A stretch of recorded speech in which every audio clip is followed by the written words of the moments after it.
தாவேக்கா கூட போனாக்கா உருப்படாதுன்னு மற்ற கட்சிகளுக்கும் தெரியுது. அதனால எந்த கட்சியுமே அந்த தாவேக்கா கூட கூட்டணிக்கு போகவும் மாட்டாங்க. ஏன்னா மூழ்க போற கப்பல்ல யாரும் பயணிக்கணும்னு ஆசைப்பட மாட்டாங்க. சிபிஐ என்ன கேட்டிருப்பாங்கன்னா தெளிவா சிபிஐ அங்க ஆம்புலன்ஸ் ஏற்கனவே தயாரான எப்படி இருந்திருக்கும், அதில் ஸ்டிக்கர் எப்படி ஒட்டினீங்க, உங்களோட ஏரியால நீங்க இருக்கக்கூடிய பகுதியில் நடக்குது, பர்மிஷன் கொடுக்காதது காரணம் என்ன? அவர் பின்னாடி ஒரு மக்கள் பலமோ இல்ல தொண்டர் பலமோ கூட எதுவுமே கிடையாது. அவருக்கு இருக்கக்கூடிய ஒரே ஒரு அடையாளம் மார்டின், அவருடைய அடையாளம் மட்டும்தான். மார்டினோட மருமகன் என்ற அடையாளம் மட்டும்தான் அவருக்கு இருக்க தவிர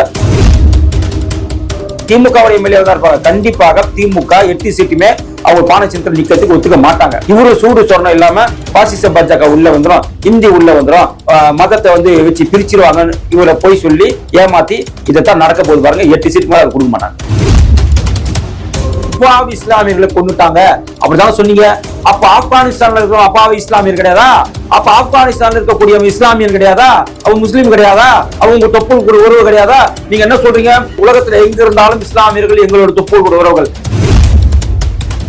ஒரு இஸ்லாமிய நாடு மேல பாம்பு போடுறோம், அதை நீ கண்டிக்க மாட்டேன். ஆனா ஒரு கிறிஸ்தவ நாடு ஒரு இஸ்லாமிய நாடு மேல பாம்பு போட்டாக்கா அதை கண்டிக்கிறீங்க. ஒரு யூதர் நாடு ஒரு இஸ்லாமிய நாடு மேல குண்டு போட்டா அதை கண்டிக்கிறீங்க.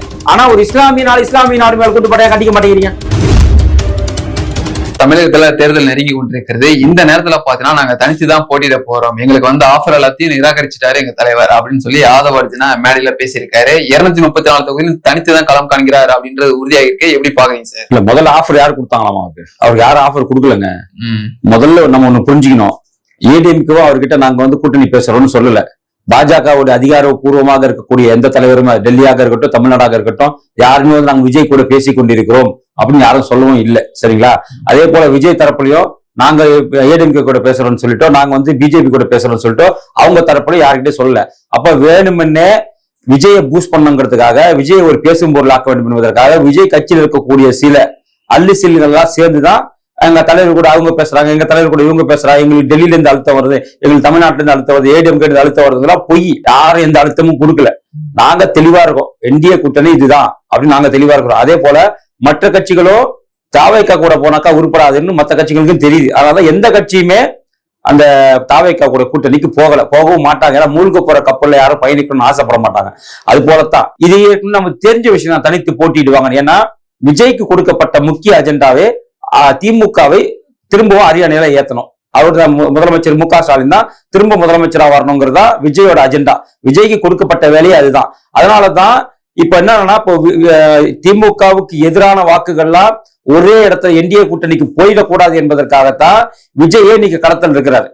அப்போ திமுகவோட எதிர்வாக்குகள் 2ஆ பிரியும் போது ஈஸியா திமுக ஜெயிக்கிறதுக்கு நிறைய வாய்ப்பு இருக்கிற ஒரே காரணத்துக்காக தான் விஜய் பணம் வாங்கி கொண்டு, இல்ல அந்த மிஷினரிகள், கிறிஸ்தவ மிஷினரிகள் தான் இருக்காங்க, சில மிஷினரிகள்லாம் என்ஜிஓக்கள்லாம் இருக்காங்க, இந்தியா வளரக்கூடாது, இந்தியாவில் கிறிஸ்தவத்தை பரப்ப வேண்டும் என்கிற சில மிஷினரி அமைப்புகள்லாம் இருக்கு. இந்த ஆதவ அர்ஜுனாலாம் அந்த கேட்டகரியில வரவர் தான். இவங்க எல்லாம் சேர்ந்து இப்படி ஒரு கூட்டணி சேர விடாம, ஒருவேளை கூட்டணி சேரன்ற எண்ணம் விஜய்க்கு இருந்திருந்தா கூட அதை சேர விடாம தடுத்திருக்கு ஒரு சில குரூப்புகள் அங்க இருக்கதான் செய்யுது. ஏன்னா அவங்களுக்கு கொடுக்கப்பட்ட வேலைன்னா விஜயை தனித்தா நிக்க வைக்கணும். விஜய் மனசுல ஒரு மாற்றம் இருந்தா கூட அவங்க உட்கட்சியில இருக்கக்கூடியவங்க அவரை கூட்டணி சேர விடக்கூடாதுன்னு ரொம்ப அந்த ஆதவ அர்ஜுனா போல. ஏன்னா அந்த ஆதவ அர்ஜுனா எந்த கட்சிக்கு போனா அந்த கட்சி உருப்படாது.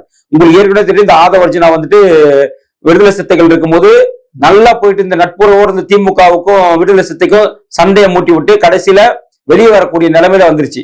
அதே போலதான் இன்னைக்கு தாவேக்கா இன்னைக்கு இப்படி ஒரு தனித்து நாங்க போட்டிடுறோம் ஒரு முடிவு எடுத்திருக்கிறாங்கன்னு சொன்னா அதுக்கு முழுக்க காரணமே ஆதவ அர்ஜுனா தான். ஏன்னா ஆதவ அர்ஜுனாவுக்கு பின்னாடி இருக்கக்கூடிய சில அமைப்புகள், சில கிறிஸ்தவ மிஷினரி அமைப்புகள்லாம் தாவேக்காவை தனித்து போட்டிட்டாதான் திமுக ஜெயிக்குங்கிறதுல அவங்க தெளிவா இருக்கிறாங்க. அதற்காகத்தான் தாவேக்கா இன்னைக்கு தனித்து போட்டிடுது. அதனால என்டிஏ கூட்டணிக்கு எந்த பாதிப்பும் கிடையாது. இன்னைக்கு இருக்கக்கூடிய கருத்து கணிப்புகள் எல்லாமே என்டிஏ கூட்டணி ஜெயிக்கும் தான் சொல்லியிருக்காங்க தவிர தாவேக்காக்கு 8% ஓட்டு வர 10% ஓட்டு வரதான் சொல்லியிருக்காங்க தவிர தாவேக்கா ஆட்சி அமைக்கும் என்றும் சொல்லவில்லை, திமுக ஆட்சி அமைக்க வேண்டும் என்று சொல்லவில்லை. இப்போ கரூர் விவகாரம் தொடர்பாக செந்தில் பாலாஜி அவர்கள் நேரடியாக விசாரணை சென்று ஆஜராகி வந்திருக்காரு. கரூருக்கு போனார்னா திரும்ப வரமாட்டார் அப்படின்ற பேச்சுக்கள்லாம் இங்க இருக்கும் போது விசாரணை முடிச்சுட்டு தைரியமா வந்திருக்காரு. எப்படி பாக்குறீங்க? அவர்தான் போகும்போதே சொல்லிட்டு போனாருங்க, எங்க போய் பார்த்தவங்க அரெஸ்ட் பண்ணா என்ன மட்டும் அரெஸ்ட் பண்றீங்க, என்ன மட்டும் விசாரணைகளை சொல்றீங்க அப்படி என்ன அர்த்தம்? அவர் என்ன சொல்ல வர்றாரு? நான் மட்டும் போய் பார்த்த ஹாஸ்பிட்டல்ல ஸ்டாலின் போய் பார்த்தாரு, ஏன் அவர் விசாரணை கூப்பிட வேண்டியதானே? உதயநிதி போய் பார்த்தாரு, அவர் விசாரணை கூப்பிட வேண்டியதானே? அன்பில் பொய்யாமொழி மகேஷ் பார்த்தாரு, அவரை விசாரணை கூப்பிட வேண்டியதானே? இப்ப யாரெல்லாம் மாட்டி விட்டாரு இவரு? என்னை மட்டும் கூப்பிடுறீங்களா? இவங்களையும் சேர்த்து கூப்பிடுங்க. ஹாஸ்பிட்டலுக்கு போய் பார்த்தாங்க. ஹாஸ்பிட்டல் போய் பார்த்த ஒரே காரணத்துக்காக, ஆறுதல் சொன்ன ஒரே காரணத்துக்காக இன்னைக்கு என்ன சிபிஐ கூப்பிடுன்னு சொன்னா இவங்களையும் கூப்பிடணும் அப்படின்னு இங்க இருக்கவங்களை பயமுறுத்தி தான் அவர் அங்க போனார். சிபிஐ என்ன கேட்டிருப்பாங்கன்னா தெளிவா சிபிஐ அங்க ஆம்புலன்ஸ் ஏற்கனவே தயாரான எப்படி இருந்திருக்கும், அதில் ஸ்டிக்கர் எப்படி ஒட்டினீங்க, உங்களோட ஏரியால நீங்க இருக்கக்கூடிய பகுதியில நடக்குது, பர்மிஷன் கொடுக்காத காரணம் என்ன, அவங்க கேட்ட காரணம் ஒரு இடம் கொடுக்காத காரணம் என்ன, உங்களுக்கு எப்படி முன்கூட்டியே தெரியும், இப்படி போன்ற சில, ஏன்னா நமக்கு ஒரு காமன் பீப்புளுக்கே வரக்கூடிய கேள்விகள் தானே. செந்தில் பாலாஜிக்கு உடனே எப்படி தகவல் தெரியுது, உடனே எப்படி ஆம்புலன்ஸ் அமைச்சாரு, உடனே எப்படி தண்ணி பாட்டில ஸ்டிக்கர் ஒட்டி அமைச்சாரு, உடனே எப்படி ஆம்புலன்ஸ்ல ஸ்டிக்கர் ஒட்டி அமைச்சாரு, இதெல்லாமே ஒரு காமனா இருக்கக்கூடிய மக்களுக்கும் எழுப்பப்பட கேள்வி. அப்ப சிபிஐ இதை விட அதிகமா தான் கேள்வி கேட்டிருப்பாங்க.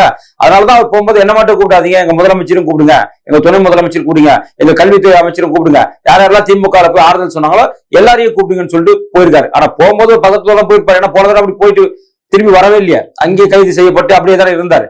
அதனால அந்த பயம் இருக்கத்தானே செய்யும். அதனால இது வரைக்குமே தமிழகத்தில் இருக்கக்கூடிய திமுக அமைச்சர்களே அதிக பயத்தோடு இருக்கக்கூடிய ஒரு அமைச்சர் இவர் தான். அது மட்டும் இல்லாமல் இது வரைக்கும் இருந்த அமைச்சர்கள் அதிக நாட்கள் சிறையில் இருந்த அமைச்சரும் இவர் தான்.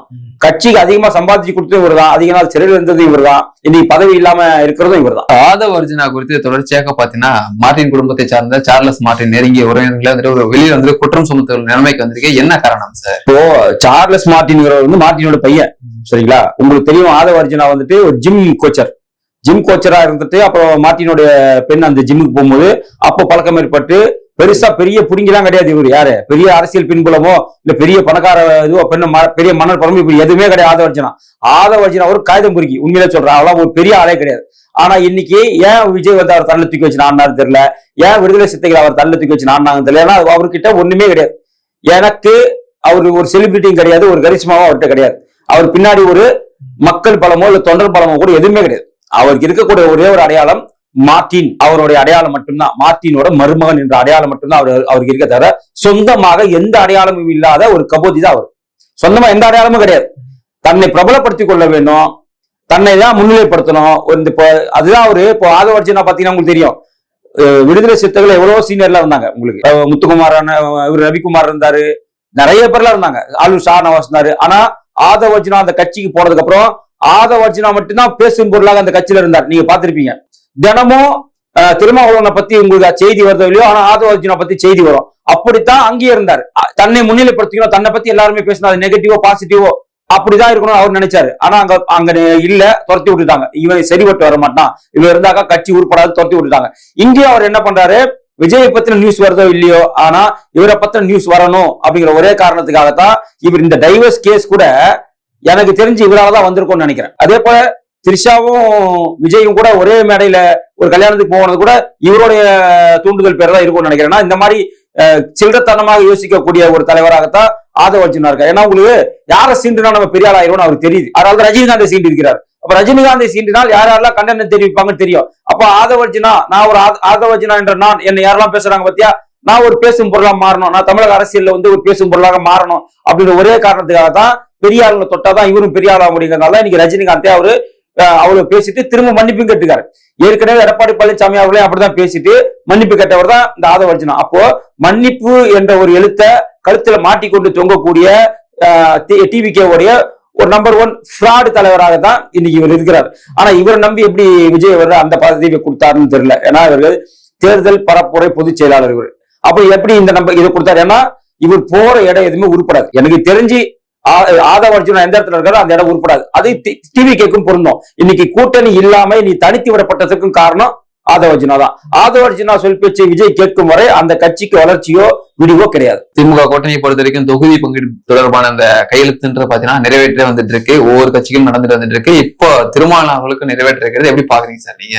எப்படின்னா இப்போ வைகோவுக்கு ஏற்பட்ட நிலைமை தான் திருமாவளவனுக்கு ஏற்படும். நான் தெளிவா சொல்றேன் கேட்டுங்க. இந்த கட்சியிலேயே சூடு சொர்ண ஈனமான இல்லாத ஒரு கட்சி இருக்குன்னு சொன்னாக்கா அந்த கூட்டணியில அது விடுதலை சிறுத்தைகள் தான். அதுக்கும் ஒரு படி மேல போய் இன்னைக்கு வைகோ வந்துட்டார். வைகோலாம் எப்படிப்பட்ட ஒரு அரசியல்வாதி, எப்பேற்பட்ட ஒரு அரசியல், எப்படிப்பட்ட ஒரு இயக்கத்துல இருந்து வெளியே வந்து அந்த இயக்கத்தை ஆட்டம் காண வைத்த வைகோ அவர்கள் இன்னைக்கு 4 சீட்டுக்கு போய் உட்காந்துட்டு ஒரு சீட்டு மட்டும் பம்பர்ல சின்னத்துல நின்று மீதி 3 சீட்டை உதயசூரன் நிக்கிறேன்னு சொல்றேன். உனக்கு வெக்கமா இல்ல? இதுக்கு நீ கட்சியை கழிச்சிட்டு அந்த கட்சியை திமுக சேர்த்துட்டு போயிடலாம். ஒரு கட்சி இருக்குன்னு சொன்னாக்கா தான் கொடுக்கக்கூடிய சுயேட்சை சின்னத்துல நின்று வெற்றி பெறதான் எல்லாருமே பார்ப்பாங்க. இல்ல தனக்கு சொந்தமான சின்னத்துல நின்றுதான் வெற்றி பெறன்னு பார்ப்பாங்க. நிறைய எலெக்ஷன்ல இந்த கட்சி பம்பர சின்னத்துல ஒரு அங்கீகரிக்கப்பட்ட ஒரு சின்னவாக இந்த கட்சிக்கு இருக்கும்போது எப்படி மனசாட்சி இல்லாம தொண்டர்களை அடகு வைத்து விட்டு மேல் சபை எம்பி அதுவும் இந்த தடவை அவருக்கு கொடுக்கல.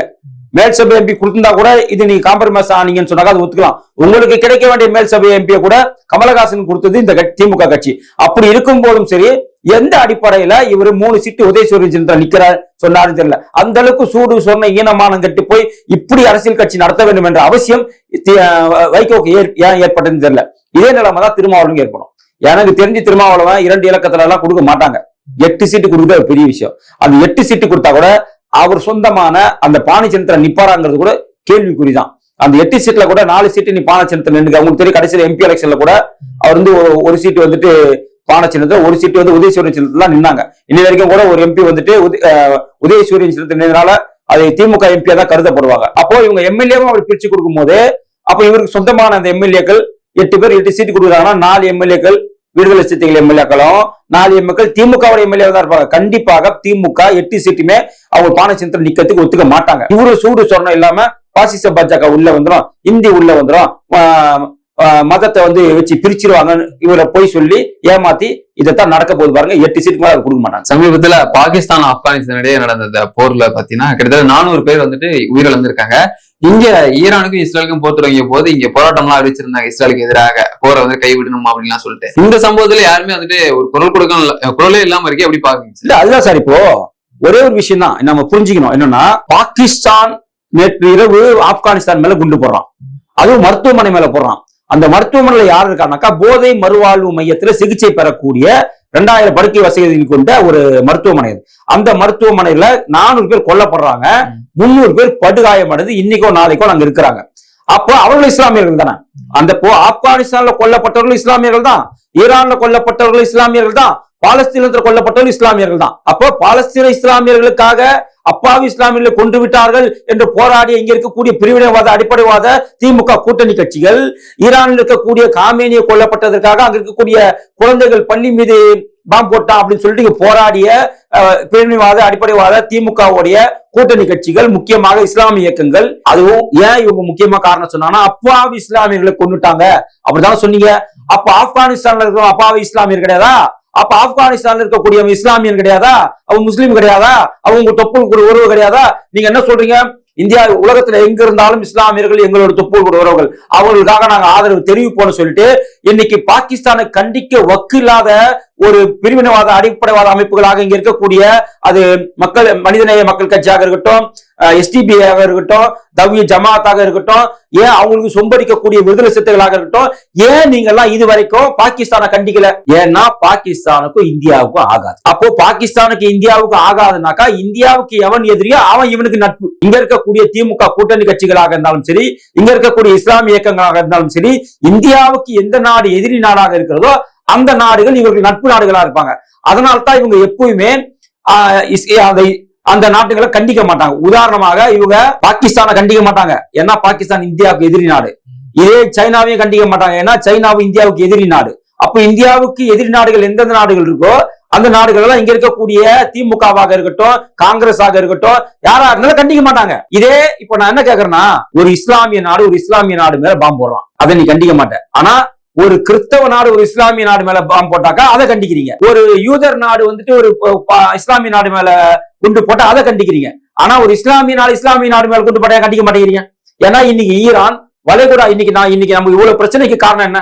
இன்னைக்கு சிலிண்டர் தட்டுப்பாடுக்கு காரணம் என்ன? இன்னைக்கு பெட்ரோலுக்கு காரணம் என்ன? இது எல்லாத்துக்கும் காரணம் வந்துட்டு வளைகுடா நாடுகள் மீது ஈரான் குண்டு போடுறதுனால தான். அப்ப ஈரானை கண்டிக்க துப்பு இல்லாம ஈரான் இப்படிதான் செய்யறாங்கன்னு சொல்லிட்டு ஈரானை அடக்க வேண்டும், ஒடுக்க வேண்டும் என்று சொல்ற அமெரிக்கா இஸ்ரேலை கண்டித்து நீ ஆர்ப்பாட்டம் பண்றீங்கன்னு சொன்னா வெக்கமா இல்லையா உங்களுக்கு? இது என்ன மாதிரியான நிலைப்பாடு?